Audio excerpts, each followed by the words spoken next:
બાપા જય સ્વામિનારાયણ.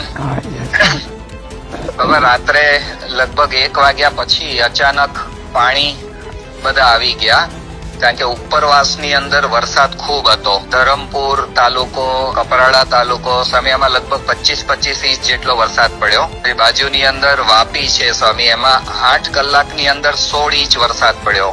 અને ઉમરગામમાં તો સ્વામી 24 કલાકમાં 36 ઇંચ વરસાદ પડ્યો. પેલી બાજુ બાપા દોણજા ગામ છે અને ત્યાંથી ચીખલી પર થઈને કાવેરી નદી જાય અને એટલું બધું પાણી ત્યાં આગળ આવ્યું કે આજુબાજુના આપણા બધા ગામડાઓ છે, ગેજ છે, ચિમલા છે, ગોરગામ છે અને બીજા બધા ગામડાઓ છે, એ બધા ગામની અંદર સ્વામી પાણી બધા અત્યારે ફરી વળ્યા છે. સાંજે 4-5 વાગ્યા પછી પાણી વધવાનું શરૂ થયું. હજી ત્યાં આગળ પાણી વધે છે. એક સાથે આ બધો વરસાદ આવ્યો એટલે વલસાડના બધા નીચાણવાળા જે વિસ્તાર છે, ચીપવાડ છે, પછી આપણું ભાગડાવાળા ગામ છે, તો એ બધાના ઘરની અંદર પાણી આવી ગયા.